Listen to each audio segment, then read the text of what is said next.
നമസ്കാരം ഭക്തരെ, ജയ് ശ്രീകൃഷ്ണ. രാധേ രാധേ ഭക്തരെ, പൂജ്യനായ ഗുരുദേവൻ ഇന്ന് തന്റെ പ്രഭാഷണത്തിൽ രാവിലെ എഴുന്നേറ്റ് തങ്ങളുടെ വീടിന്റെ വാതിൽക്കൽ വെള്ളം തളിക്കുന്ന സ്ത്രീകൾ ശ്രദ്ധയോടെ കേൾക്കണം എന്ന് പറഞ്ഞിട്ടുണ്ട്. പൂജ്യനായ ഗുരുദേവൻ ഇന്ന് തന്റെ പ്രഭാഷണത്തിൽ 4 നിയമങ്ങൾ പറഞ്ഞിട്ടുണ്ട്. ഈ 4 നിയമങ്ങൾ പിന്തുടരുന്ന അമ്മമാർക്കും സഹോദരിമാർക്കും അസാധ്യമായതൊന്നും ഉണ്ടായിരിക്കില്ല, തീരാത്ത ദുരിതമൊന്നും ഉണ്ടായിരിക്കില്ല. എല്ലാറ്റിനുമുപരിയായി ഈ 4 നിയമങ്ങൾ പാലിക്കുന്നതിലൂടെ നിങ്ങളുടെ വീട്ടിലും കുടുംബത്തിലും ലക്ഷ്മി ദേവിയുടെ അനുഗ്രഹം എപ്പോഴും നിറഞ്ഞിരിക്കും എന്ന് പറഞ്ഞിട്ടുണ്ട്. ലക്ഷ്മി ദേവിയുടെ അനുഗ്രഹം എവിടെയാണോ ഉള്ളത് അവിടെ ധനധാന്യങ്ങൾക്ക് ക്ഷാമം ഉണ്ടാകില്ല, പണത്തിന് ബുദ്ധിമുട്ടുണ്ടാകില്ല, ആ വീട്ടിൽ ഒരിക്കലും വലിയ കടം ഉണ്ടാകില്ല. എപ്പോഴും ലക്ഷ്മി ദേവിയുടെ അനുഗ്രഹം നിലനിൽക്കും. അങ്ങനെയാണെങ്കിൽ ആ 4 കാര്യങ്ങൾ എന്തൊക്കെയാണ്? രാവിലെ എഴുന്നേറ്റ് വീടിന്റെ വാതിൽക്കൽ വെള്ളം തളിക്കുന്ന സ്ത്രീകൾ ഈ വീഡിയോ അത്യാവശ്യം കാണുക. അതേസമയം സുഹൃത്തുക്കളെ, ലക്ഷ്മി ദേവിയുടെ സഹോദരിയാണ് ദാരിദ്ര്യം എന്നും നിങ്ങൾ തീർച്ചയായും കേട്ടിട്ടുണ്ടാകും. ലക്ഷ്മി ദേവി ഇല്ലാത്ത സ്ഥലത്ത് ദാരിദ്ര്യം കുടികൊള്ളും. ഒരു സ്ഥലത്ത് ദാരിദ്ര്യം വന്നുകഴിഞ്ഞാൽ അവിടെ ജീവിക്കാൻ കഴിയാതെയാകും. ആ വീട്ടിൽ പല പ്രശ്നങ്ങളും വരും. വലിയ മാനസിക സമ്മർദ്ദം ഉണ്ടാകും, പണത്തിന്റെ കുറവ് ഉണ്ടാകും, കൂടാതെ പല മോശം കാര്യങ്ങളും പതിയെ പതിയെ സംഭവിക്കാൻ തുടങ്ങും. അതുകൊണ്ട് സുഹൃത്തുക്കളെ, വീട്ടിലെ മുതിർന്ന അമ്മമാരും സഹോദരിമാരും എപ്പോഴും പാലിക്കേണ്ട ആ 4 കാര്യങ്ങളും 4 നിയമങ്ങളും എന്തൊക്കെയാണെന്ന് നമുക്ക് പഠിക്കാം. ഇന്നു മുതൽ നിങ്ങൾ ഈ നിയമങ്ങൾ പാലിക്കാൻ തുടങ്ങിയാൽ നിങ്ങൾക്ക് ചെയ്യാൻ കഴിയാത്തതായി ഒന്നുമില്ല, നിറവേറാത്ത ആഗ്രഹങ്ങളൊന്നും ഉണ്ടാകില്ല.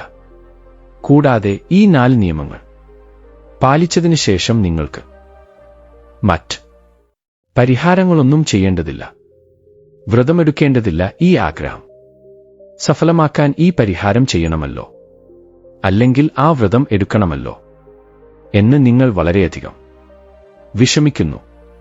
എന്നാൽ നിങ്ങൾ ഈ നിയമങ്ങൾ പാലിച്ച് ഈ 4 കാര്യങ്ങൾ നിങ്ങൾ മനസ്സിൽ വെച്ചാൽ ഒരു പരിഹാരവും ഇല്ലാതെ, ഒരു വ്രതവും ഇല്ലാതെ നിങ്ങളുടെ എല്ലാ കാര്യങ്ങളും തനിയെ നടക്കാൻ തുടങ്ങും. എല്ലാറ്റിനുമുപരിയായി വീട്ടിലേക്ക് പണം വരാൻ തുടങ്ങും. വീട്ടിലെ സാമ്പത്തിക പ്രശ്നങ്ങൾ ഇല്ലാതാകും. നിങ്ങളുടെ വീട്ടിൽ കടമുണ്ടെങ്കിൽ ഈ വീഡിയോ നിങ്ങൾ തീർച്ചയായും കാണാം. നിങ്ങളുടെ കടവും പടിപടിയായി തീരാൻ തുടങ്ങും. അങ്ങനെ എങ്കിൽ ആ കാര്യങ്ങൾ എന്തൊക്കെയാണെന്ന് നമുക്ക് മനസ്സിലാക്കാം. എന്നാൽ അതിനു മുമ്പ് നിങ്ങളും ലക്ഷ്മി ദേവിയുടെ അനുഗ്രഹം നിങ്ങളുടെ മേൽ നിലനിൽക്കാൻ ആഗ്രഹിക്കുന്നുവെങ്കിൽ ഈ വീഡിയോയ്ക്ക് ഒരു ലൈക്ക് നൽകുക. കൂടാതെ ഞങ്ങളുടെ ചാനലായ ദി സന്ധ്യ വോയിസ് സബ്സ്ക്രൈബ് ചെയ്യുക. കമന്റ് ബോക്സിൽ ജയ് ലക്ഷ്മി മാതാ എന്ന് തെറ്റാതെ എഴുതുക. ഇത് ഞങ്ങൾക്ക് പ്രചോദനം നൽകുന്നു. അതിലൂടെ നിങ്ങൾക്കായി കൂടുതൽ നല്ല വീഡിയോകൾ ഞങ്ങൾക്ക് നിർമ്മിക്കാൻ കഴിയും. അതേസമയം നിങ്ങളുടെ രാശിയും കമന്റ് ബോക്സിൽ തെറ്റാതെ എഴുതുക. കാരണം ഞങ്ങൾ രാശിയുമായി ബന്ധപ്പെട്ട അധിഷ്ഠത്തെയും പറയുന്നു. കൂടാതെ നിങ്ങളുടെ വിധിയിലുള്ള പ്രശ്നങ്ങളെ ഉടനടി തീർക്കാൻ എളുപ്പമുള്ള പരിഹാരങ്ങളും പറയുന്നു. അതിനാൽ നിങ്ങളുടെ രാശിയെ കമന്റ് ബോക്സിൽ തീർച്ചയായും എഴുതുക. ഭക്തരെ, അംബിക ലക്ഷ്മി ദേവിയെക്കുറിച്ച് നിങ്ങൾ എപ്പോഴും അറിഞ്ഞിരിക്കേണ്ട ഒരു കാര്യം എന്തെന്നാൽ അവൾ എപ്പോഴും നല്ലതും ശുദ്ധവുമായ സ്ഥലങ്ങളിൽ വസിക്കാൻ ആഗ്രഹിക്കുന്നു. അവളുടെ സഹോദരി ദാരിദ്ര്യമോ മോശമായതും അശുദ്ധവുമായ സ്ഥലങ്ങളിൽ വസിക്കാൻ ആഗ്രഹിക്കുന്നു. അതുകൊണ്ട് ഏത് വീട്ടിൽ സ്നേഹവും വാത്സല്യവും ഉണ്ടോ, ഏത് വീട്ടിൽ പണം നിറഞ്ഞ് ഒരു പ്രശ്നവുമില്ലയോ, ആ വീട്ടിൽ അംബിക ലക്ഷ്മിയുടെ അനുഗ്രഹം ഉണ്ടെന്ന് നിങ്ങൾ തന്നെ നിങ്ങളുടെ മനസ്സിൽ മനസ്സിലാക്കാം. കൂടാതെ ഏത് വീട്ടിലാണോ എപ്പോഴും വഴക്കുകളും തർക്കങ്ങളും നടക്കുന്നത്, എവിടെയാണോ മോശം സംസാരങ്ങളും സംഭവങ്ങളും നടക്കുന്നത്, ആ വീട്ടിൽ ദാരിദ്ര്യം കുടികൊള്ളും. അതിനാൽ സഹോദരങ്ങളെ, ഞങ്ങൾ ഈ വീഡിയോയിൽ പറയുന്നതുപോലെ നിങ്ങൾ ചെയ്യുന്ന തെറ്റുകൾ ഇന്നുതന്നെ തിരുത്തുക. ഇപ്പോൾ സുഹൃത്തുക്കളെ, ഞങ്ങൾ നിങ്ങൾക്ക് മറ്റൊരു പ്രധാനപ്പെട്ട കാര്യം പറയുന്നു. ലക്ഷ്മി ദേവിക്ക് വരാൻ ഒരു സമയമുണ്ട്. അവർ ദിവസവും നിങ്ങളുടെ വീട്ടിലേക്ക് വരുന്നു. എന്നാൽ നിങ്ങളുടെ വീട്ടിൽ ദാരിദ്ര്യത്തിന് ഇഷ്ടപ്പെട്ട കാര്യങ്ങൾ കണ്ടാൽ അവർ ഉടൻ തന്നെ നിങ്ങളുടെ വീട് വിട്ടു പോകും. അങ്ങനെയാണെങ്കിൽ ലക്ഷ്മി ദേവിക്ക് ഇഷ്ടപ്പെട്ട കാര്യങ്ങൾ എന്തൊക്കെയാണ്? ലക്ഷ്മി ദേവി എല്ലാ ദിവസവും നമ്മുടെ വീട്ടിൽ പ്രവേശിക്കാൻ നമ്മൾ എന്തു ചെയ്യണമോ അത് ചെയ്യണം. സുഹൃത്തുക്കളെ, ലക്ഷ്മി ദേവി എല്ലാ ദിവസവും അതിരാവിലെ നമ്മുടെ വീട്ടിലേക്ക് വരുന്നു. അവൾ ഭൂമിയിൽ ചുറ്റി സഞ്ചരിക്കാൻ പുറപ്പെടുന്നു. നിങ്ങളുടെ വീടിന്റെ വാതിൽക്കൽ വന്ന് ഈ വീട്ടിൽ എല്ലാവരും ഉറങ്ങുകയാണല്ലോ, ഈ വീട്ടിൽ തന്റെ വരവിനായി ഒരു തയ്യാറെടുപ്പും നടത്തിയിട്ടില്ലല്ലോ എന്ന് കാണുമ്പോൾ അവൾ തിരിച്ചു പോകുന്നു. ഏത് ഇടത്തിൽ ഇതെല്ലാം നടക്കുന്നുവോ ആ ഇടത്തിലേക്ക് അംബിക ലക്ഷ്മിയുടെ സഹോദരിയായ ദാരിദ്ര്യം വന്നു ചേരുന്നു. അതിനുശേഷം നിങ്ങളുടെ വീട്ടിൽ എങ്ങനെയുള്ള പ്രശ്നങ്ങൾ വരാൻ തുടങ്ങും എന്ന് നിങ്ങൾ തന്നെ അറിയും. അതുകൊണ്ട് ഇപ്പോൾ ആ 4 നിയമങ്ങളെക്കുറിച്ച്, ആ 4 കാര്യങ്ങളെക്കുറിച്ച് അറിഞ്ഞു കൊള്ളുക. ഇവയെ നിങ്ങൾ നിങ്ങളുടെ ജീവിതത്തിലും വീട്ടിലും പിന്തുടരാൻ തുടങ്ങണം. ഒന്നാമതായി, ഈ നിയമങ്ങൾ വീട്ടിലെ മുതിർന്ന അമ്മമാരും സഹോദരിമാരും പ്രത്യേകം പാലിക്കണം. ഒന്നാമത്തെ നിയമം, അവർ അതിരാവിലെ എഴുന്നേൽക്കണം. സാധിക്കുമെങ്കിൽ ബ്രഹ്മ മുഹൂർത്തത്തിൽ, അതായത് രാവിലെ 4 മണി മുതൽ 5 മണിക്ക് മുൻപ് എഴുന്നേൽക്കണം. അത്രയും നേരത്തെ എഴുന്നേൽക്കാൻ കഴിഞ്ഞില്ലെങ്കിൽ പരമാവധി 5:30 അല്ലെങ്കിൽ 7 മണിക്ക് മുൻപ് എഴുന്നേറ്റ് നിങ്ങളുടെ വീടിന്റെ പ്രധാന വാതിലിൽ തീർച്ചയായും വെള്ളം തളിക്കണം. ധാരാളം ആളുകൾ അവരുടെ വീടിന്റെ പ്രധാന വാതിലിൽ അതിരാവിലെ വെള്ളം തളിക്കുന്നത് നിങ്ങൾ കണ്ടിട്ടുണ്ടാകും. ഇതിന് കാരണം, ഏത് വീടിന്റെ വാതിലിൽ അതിരാവിലെ വെള്ളം തളിക്കപ്പെടുന്നുവോ ആ വീടിനെ ഞാൻ ഇഷ്ടപ്പെടുന്നു, അവിടെ വരാനും ഞാൻ ആഗ്രഹിക്കുന്നു എന്ന് ലക്ഷ്മി ദേവി തന്നെ പറയുന്നു. അതിനാൽ അമ്മമാരും സഹോദരിമാരും അതിരാവിലെ ബ്രഹ്മ മുഹൂർത്തത്തിൽ സൂര്യോദയത്തിന് മുമ്പേ അവരുടെ വീട് വൃത്തിയാക്കി അതിനു ശേഷം പ്രധാന വാതിലിൽ വെള്ളം തളിക്കണം. ഇവിടെ തളിക്കുന്നതിനാണ് പ്രാധാന്യം, വെള്ളം ഒഴിക്കുന്നതിനല്ല. ചിലർ ഒരു ബക്കറ്റ് വെള്ളം എടുത്തു മുറ്റം മുഴുവൻ കഴുകി കളയുന്നു. അതിരാവിലെ കഴുകുന്നതിന് പ്രാധാന്യമില്ല. അതെ, വൈകുന്നേരം കഴുകുകയാണെങ്കിൽ അതിൽ പ്രശ്നമൊന്നുമില്ല. എന്നാൽ അതിരാവിലെ വെള്ളം തളിക്കുന്നതിന് മാത്രമാണ് പ്രാധാന്യമുള്ളത്. അതിനാൽ ആദ്യം ചൂലുകൊണ്ട് അടിച്ചുവാരി വൃത്തിയാക്കിയ ശേഷം നിങ്ങളുടെ വീട്ടിലെ അടുക്കളയിൽ നിന്ന് ഒരു കുടം വെള്ളം കൊണ്ടുവരണം. ഈ വെള്ളം മറ്റെവിടെ നിന്നും കൊണ്ടുവരരുത്. അടുക്കളയിൽ നിന്ന് മാത്രമേ കൊണ്ടുവരാവൂ. അടുക്കളയിൽ നിങ്ങളുടെ കുടിവെള്ളം എവിടെയാണോ വെച്ചിരിക്കുന്നത് അവിടെ നിന്നാണ് ഈ വെള്ളം നിറയ്ക്കേണ്ടത്. ഈ വെള്ളം ആരും കുടിക്കാത്ത, അതായത് എച്ചിൽ ആകാത്ത വെള്ളമായിരിക്കണം. നിങ്ങളുടെ വീട്ടിൽ സാധാരണയായി കുടിവെള്ളം വെച്ചിരിക്കുന്ന 2 or 3 സ്ഥലങ്ങൾ ഉണ്ടാകും. അവയിൽ ഏത് സ്ഥലത്തുനിന്നും ഈ വെള്ളം എടുക്കാം. നിങ്ങളുടെ വീട്ടിൽ അങ്ങനെയുള്ള സ്ഥലം ഒന്നുമില്ലെങ്കിൽ ഇന്നു തന്നെ ആ ഏർപ്പാട് ചെയ്തു കൊള്ളുക. കാരണം അതിരാവിലെ ഈ വെള്ളം എടുത്താണ് നിങ്ങളുടെ വീടിന്റെ പ്രധാന വാതിലിൽ തളിക്കേണ്ടത്. ഇതിന് മറ്റൊരു കാരണവുമുണ്ട്. അടുക്കളയിൽ കുടിവെള്ളത്തിനായി മാറ്റിവെച്ചിരിക്കുന്ന സ്ഥലം നമ്മുടെ പൂർവികരുടെ പിതൃക്കളുടെ സ്ഥലമായി കണക്കാക്കപ്പെടുന്നു. അതുകൊണ്ട് ആ സ്ഥലത്തുനിന്ന്, അടുക്കളയിൽ നിന്ന് നമ്മൾ വെള്ളം എടുത്ത് നമ്മുടെ വീടിന്റെ പ്രധാന വാതിലിൽ തളിക്കുമ്പോൾ അതുകൊണ്ട് നമ്മുടെ പൂർവികരും പിതൃ ദേവതകളും നമ്മിൽ സന്തോഷിക്കുന്നു. ശരി, ഇപ്പോൾ നിങ്ങൾ ചെയ്യേണ്ടത് നിങ്ങളുടെ വീട്ടിലെ അടുക്കളയിൽ നിന്ന് ഒരു ചെമ്പ് വെള്ളം കൊണ്ടുവരണം, അല്ലേ? ഒരു കലശത്തിൽ വെള്ളം നിറച്ചു കൊണ്ടുവരണം. ഒരുപക്ഷെ ഏതെങ്കിലും ഒരു ദിവസം നിങ്ങളുടെ വീട്ടിലെ അടുക്കളയിൽ കലശത്തിൽ വെള്ളം വെച്ചിട്ടില്ലെങ്കിൽ നിങ്ങൾക്ക് സാധാരണ വെള്ളവും, അതായത് പുതിയ ശുദ്ധമായ വെള്ളവും എവിടെ നിന്നെങ്കിലും എടുക്കാം. എന്നാൽ അടുക്കളയിൽ നിന്ന് തന്നെ വെള്ളം എടുക്കുന്നത് കൂടുതൽ പ്രത്യേകത ഉള്ളതുകൊണ്ട് അത് തന്നെ ശ്രമിക്കണം. ശരി, അടുക്കളയിൽ നിന്ന് വെള്ളം ലഭ്യമല്ലാത്ത പക്ഷം നിങ്ങൾക്ക് നല്ല പുതിയ വെള്ളവും ഉപയോഗിക്കാം. ആ വെള്ളം ഒരു ചെമ്പിൽ നിറച്ച് നിങ്ങളുടെ വീടിന്റെ പ്രധാന വാതിലിലേക്ക് വരുക. പ്രധാന വാതിലിൽ വന്ന ശേഷം ആ വെള്ളം നിങ്ങളുടെ വലത് കൈവെള്ളയിൽ എടുത്ത് തളിക്കണം. മനസ്സിലായോ? തളിക്കണം, ഒഴിക്കരുത്. ഒരു ചെമ്പ് വെള്ളം എടുത്ത് അതുപോലെ കൊട്ടി കളയരുത്. അല്ല, നിങ്ങൾ നിങ്ങളുടെ വലത് കൈവെള്ളയിൽ കുറേശ്ശെയായി വെള്ളം എടുത്ത് നിങ്ങളുടെ വീടിന്റെ പ്രധാന വാതിൽ, പുറത്തെ ചുറ്റുമതിലും മുഴുവൻ തളിക്കണം. അങ്ങനെ ഈ രീതിയിൽ വെള്ളം തളിച്ചാൽ മാത്രമേ അതിന്റെ പൂർണ്ണമായ പ്രാധാന്യം ലഭിക്കൂ. തളിക്കുന്നതിന്റെ മഹത്വമാണ് ഇവിടെ പറഞ്ഞിരിക്കുന്നത്.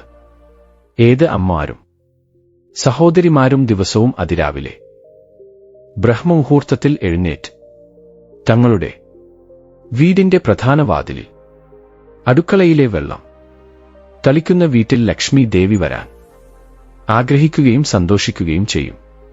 കൂടാതെ അവളുടെ അനുഗ്രഹം എപ്പോഴും നിലനിർത്തുകയും ചെയ്യും. അതോടൊപ്പം ആ വീട്ടിലെ പൂർവികരും വളരെ സന്തോഷിക്കും. കൂടാതെ ഒരു ദുഃഖമോ പ്രശ്നമോ ആ വീട്ടിലേക്ക് വരാൻ അവർ അനുവദിക്കില്ല. അതിനുശേഷം സുഹൃത്തുക്കളെ, രണ്ടാമത്തെ കാര്യം, നിങ്ങൾ രാവിലത്തെ പൂജ പൂർത്തിയാക്കിയ ശേഷം, അതായത് അമ്മമാരും സഹോദരിമാരും വെള്ളം തളിച്ചു കഴിഞ്ഞ ശേഷം അവർ അവരുടെ വീട്ടിലെ പൂജ ചെയ്യും.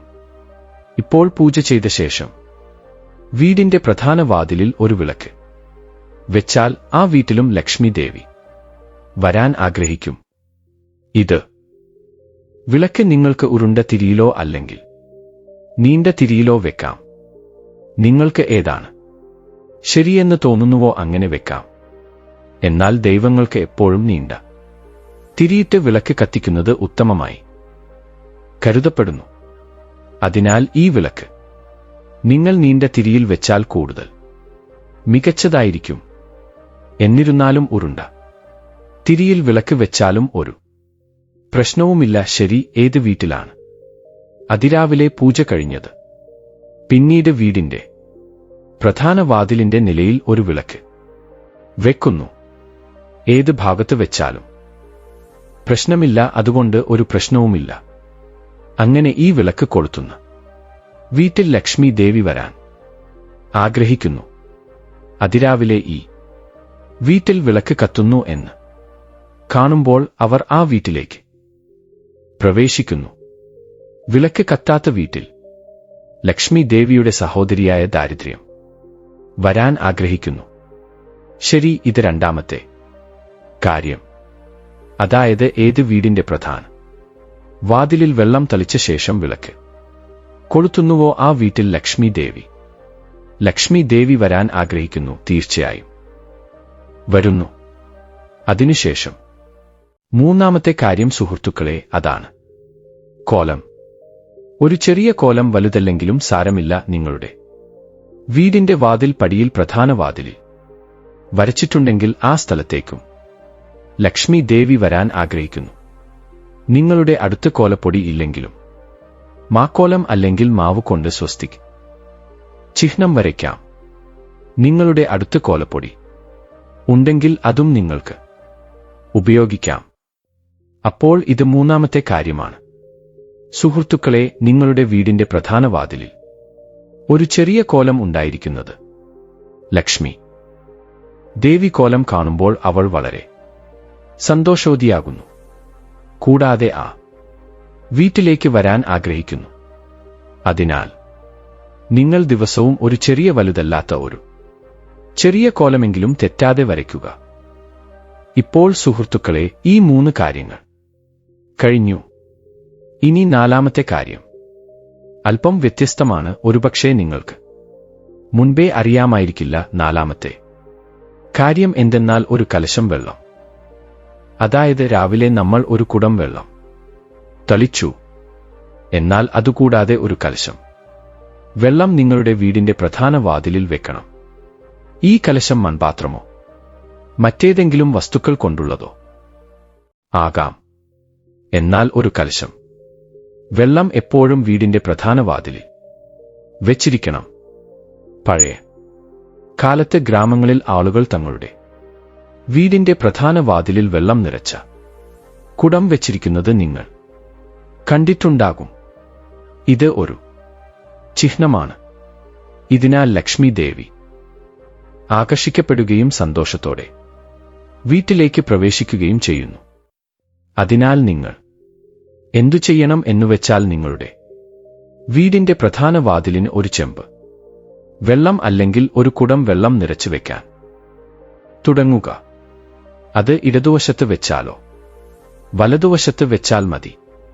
മുഴുവനായി നിറച്ച ഒരു കുടം അല്ലെങ്കിൽ കുടം വെള്ളം ഒരു വശത്ത് വെക്കുക. ഈ വെള്ളത്തിന് നിങ്ങൾ ഒന്നും ചെയ്യേണ്ടതില്ല, വെറുതെ നിറച്ചു വെച്ചാൽ മതി. ഈ വെള്ളം കണ്ടിട്ടും ലക്ഷ്മി ദേവി വീട്ടിലേക്ക് വരുന്നു. ഈ 4 കാര്യങ്ങൾ മാത്രം ഓർമ്മിക്കുക. അതിരാവിലെ ഉറങ്ങുന്ന സമയത്ത് എഴുന്നേറ്റ് ബ്രഹ്മമുഹൂർത്തത്തിൽ അടുക്കളയിലുള്ള ശുദ്ധജലം വീടിന്റെ പ്രധാന വാതിലിൽ തളിക്കുക. വാതിലിൽ വെള്ളം തളിച്ചതിനു ശേഷം ഒരു വിളക്ക് നീണ്ട തിരി ശുപാർശ ചെയ്യുന്നു. അല്ലെങ്കിൽ സാധാരണ മെഴുകുതിരിയാണെങ്കിലും സാരമില്ല, അവിടെ കത്തിക്കുക. വാതിൽക്കൽ ഒരു ചെറിയ കോലം വരയ്ക്കുക. അതായത് കോലപ്പൊടി ഇല്ലെങ്കിൽ മാവ് കൊണ്ട് സ്വസ്തിക് ചിഹ്നം വരയ്ക്കുക. വാതിൽക്കൽ ഒരു കുടം വെള്ളം അല്ലെങ്കിൽ കലശം നിറച്ചു വെക്കുക. ഈ 4 കാര്യങ്ങളും വീട്ടിലെ അമ്മമാർ സഹോദരിമാർ ദിവസവും അതിരാവിലെ ചെയ്യേണ്ടത് വളരെ അത്യാവശ്യമാണ്. ഈ 4 കാര്യങ്ങൾ കണ്ടാലുടൻ ലക്ഷ്മി ദേവി വീട്ടിലേക്ക് പ്രവേശിക്കും. അപ്പോൾ വീട്ടിൽ നല്ല കാര്യങ്ങൾ ഭംഗിയായി നടക്കും. ബാധ്യത കുറയുന്നത് കുറയും, ഉണ്ടായിരുന്ന കടവും ക്രമേണ കുറയും. ഇപ്പോൾ ദാരിദ്ര്യം, ഭിക്ഷാടനം, ദാരിദ്ര്യം വീട്ടിലേക്ക് എങ്ങനെ വരുന്നു എന്ന് നമുക്ക് നോക്കാം. വളരെ പ്രധാനപ്പെട്ട ഒന്നാണ് അതിരാവിലെ ന്യൂജായി ഉറങ്ങുന്നത്. ഓർക്കുക, ഒരിക്കൽ അളവിൽ കൂടുതൽ ഉറങ്ങിപ്പോയി എന്ന് ഒന്നുമില്ല, എന്നാൽ ഇത് പതിവായാൽ മാത്രമാണ് തെറ്റ്. ഉറക്കം കൂടുതലായി രാവിലെ 7 കുറയ്ക്കുക. 8 മണിക്ക് ശേഷം എഴുന്നേൽക്കുന്നത് ഒരു മോശം ശീലമാണ്. സ്വാമികൾ പറയുന്നു, സൂര്യോദയത്തിന് നേരത്തെയോ അല്ലെങ്കിൽ കുറഞ്ഞത് 6 മണിക്കുള്ളിലോ ഉണരുന്നത് വളരെ നല്ലതാണ്. കൂടുതൽ ഉറങ്ങുന്ന ശീലം തുടർന്നാൽ ദാരിദ്ര്യം താനെ നിങ്ങളെ തേടി വീടിനുള്ളിൽ വരും. ദാരിദ്ര്യം വീടിനുള്ളിൽ വന്നാൽ പണം നിലനിൽക്കില്ല. അനാവശ്യമായ പരിഭ്രമം, രോഗം, കലഹം, സമാധാനമില്ലായ്മ എന്നിവ ഉണ്ടാകും. ഉയർന്ന സമ്പത്ത്, സന്തോഷം, ഐശ്വര്യം എന്നിവയെല്ലാം കുറയും. എന്നതിനാൽ നല്ല ശീലങ്ങൾ വളർത്തിയെടുത്ത് 4 കാര്യങ്ങൾ ചെയ്യുക. തെറ്റായ ശീലങ്ങൾ ഒഴിവാക്കുക. ഇത് തന്നെ അമ്മ ലക്ഷ്മിയുടെ അനുഗ്രഹം നിങ്ങളുടെ വീട്ടിൽ നിലനിൽക്കുന്നതിന്റെ രഹസ്യം. അതിനാൽ വീട്ടിലുള്ള അമ്മമാരും സഹോദരിമാരും തങ്ങളുടെ കുടുംബത്തിലെ ഓരോ അംഗവും അതിരാവിലെ എഴുന്നേൽക്കുമെന്ന് ഉറപ്പുവരുത്തിയാൽ പല പ്രശ്നങ്ങളും താനെ പരിഹരിക്കപ്പെടും. നിങ്ങൾ മാത്രം അതിരാവിലെ എഴുന്നേൽക്കുന്നു. എന്നാൽ നിങ്ങളുടെ ഭർത്താവിനെയും കുട്ടികളെയും വീട്ടിലുള്ള മറ്റുള്ളവരെയും സ്നേഹത്തോടെ ഈ ശീലത്തിലേക്ക് കൊണ്ടുവരിക. തുടക്കത്തിൽ അല്പം ബുദ്ധിമുട്ടായിരിക്കും, എന്നാൽ പിന്നീട് എല്ലാം ശരിയാകും. ഇപ്പോൾ മറ്റൊരു പ്രധാനപ്പെട്ട കാര്യത്തെക്കുറിച്ച് സംസാരിക്കാം. അത് രാത്രിയിലെ പാത്രങ്ങളെക്കുറിച്ചാണ്. പലരും ശീലത്തിന്റെ പേരിൽ അത്താഴം കഴിച്ചയുടൻ പാത്രങ്ങൾ സിങ്കിൽ കഴുകാതെ രാവിലെ കഴുകാമെന്ന് കരുതി ഉപേക്ഷിക്കും. എന്നാൽ രാവിലെ ലക്ഷ്മി ദേവി ദർശനം നൽകാൻ പുറപ്പെടുമ്പോൾ അദ്ദേഹത്തോടൊപ്പം ദാരിദ്ര്യ ദേവിയും ചുറ്റിത്തിരിയുന്നുണ്ടെന്ന് നിങ്ങൾക്കറിയാമോ, ഇപ്പോൾ ഇരുവർക്കും അവർക്കിഷ്ടപ്പെട്ട വീടുകളുണ്ട്. ലക്ഷ്മി ദേവിക്ക് ശുചിത്വവും ചിട്ടയുമുള്ള സ്ഥലത്തേക്ക് പോകാനാണ് ഇഷ്ടം. അതേസമയം ദാരിദ്ര്യ ദേവിക്ക് അഴുക്ക്, അലസത, ചിട്ടയില്ലായ്മ എന്നിവയാണ് കൂടുതൽ ഇഷ്ടം. അതിനാൽ അവർ നിങ്ങളുടെ വീട്ടിലേക്ക് എത്തിനോക്കുന്നു. അയ്യോ, ഇവിടെ രാത്രിയിലെ എച്ചിൽ പാത്രങ്ങൾ ഇപ്പോഴും അതുപോലെ കിടക്കുന്നുണ്ടല്ലോ, എത്ര വൃത്തിഹീനവും അലസവുമാണെന്ന് കാണുമ്പോൾ അദ്ദേഹം ഒരു മടിയും കൂടാതെ അകത്തേക്ക് പോകുന്നു. പിന്നെ അത് സംഭവിക്കും. പണം വന്നാലും നിൽക്കില്ല. വീട്ടിൽ നെഗറ്റീവ് അന്തരീക്ഷം നിലനിൽക്കും. അതിനാൽ സുഹൃത്തുക്കളെ, രാത്രി ഭക്ഷണം കഴിച്ച ശേഷം പാത്രങ്ങൾ കഴുകിയിട്ട് ഉറങ്ങുക എന്ന ഈ ചെറിയ കാര്യം ഓർമ്മിക്കുക. കഴിയുമെങ്കിൽ സിങ്കും നന്നായി കഴുകുക. അതുകൊണ്ട് രാവിലെ ലക്ഷ്മി വരുമ്പോൾ നിങ്ങളുടെ വീട് അവളെ ആകർഷിക്കും. കൂടാതെ അവൾ സന്തോഷത്തോടെ നിങ്ങളുടെ വീട് ധാന്യങ്ങൾ കൊണ്ട് നിറയ്ക്കും. ചുരുക്കത്തിൽ പറഞ്ഞാൽ, നിങ്ങളുടെ വീട്ടിൽ എപ്പോഴും സന്തോഷവും സമാധാനവും നിലനിൽക്കണം. ലക്ഷ്മി ദേവിയുടെ അനുഗ്രഹം നിലനിൽക്കണം എന്ന് നിങ്ങൾ ആഗ്രഹിക്കുന്നുവെങ്കിൽ 2 കാര്യങ്ങൾ നിങ്ങളുടെ ജീവിതത്തിൽ ഉറപ്പായും പാലിക്കുക. 1. അതിരാവിലെ എഴുന്നേൽക്കുക. 2. രാത്രിയിൽ പാത്രങ്ങൾ കഴുകിയ ശേഷം മാത്രം ഉറങ്ങുക. ഈ ചെറിയ കാര്യങ്ങൾ നിങ്ങളുടെ ജീവിതത്തിൽ വലിയ മാറ്റങ്ങൾ കൊണ്ടുവന്നേക്കാം. സുഹൃത്തുക്കളെ, ഈ വിവരങ്ങളെല്ലാം പൊതുജനങ്ങളുടെ താൽപ്പര്യം കണക്കിലെടുത്താണ് നൽകിയിരിക്കുന്നത്. ജ്യോതിഷവും മതപരമായ പരിഹാരങ്ങളും നിങ്ങളുടെ വിശ്വാസത്തിന്റെയും ഭക്തിയുടെയും അടിസ്ഥാനത്തിൽ പരീക്ഷിക്കുക. ഞങ്ങളുടെ വീഡിയോയുടെ ഉദ്ദേശ്യം നിങ്ങൾക്ക് മികച്ച ഉപദേശം നൽകുക എന്നത് മാത്രമാണ്. ഇതുമായി ബന്ധപ്പെട്ട് ഞങ്ങൾ ഒരു അവകാശവാദവും ഉന്നയിക്കുന്നില്ല. സുഹൃത്തുക്കളെ, ഇന്നത്തെ ഞങ്ങളുടെ വീഡിയോ നിങ്ങൾക്ക് എങ്ങനെ ഉണ്ടായിരുന്നു? ഞങ്ങൾക്ക് കമന്റിൽ അറിയിക്കുക. ഞങ്ങളുടെ വീഡിയോ നിങ്ങൾക്ക് ഇഷ്ടപ്പെട്ടെങ്കിൽ കമന്റ് ബോക്സിൽ ജയ് മാ ലക്ഷ്മി എന്ന് എഴുതാൻ മറക്കരുത്. കൂടാതെ ഞങ്ങളുടെ ചാനൽ സബ്സ്ക്രൈബ് ചെയ്യാൻ മറക്കരുത്. സുഹൃത്തുക്കളെ, അടുത്ത വീഡിയോയിൽ ഒരു പുതിയ വിവരവുമായി കാണാം. അതുവരെ ജയ് ശ്രീറാം. സുഹൃത്തുക്കളെ.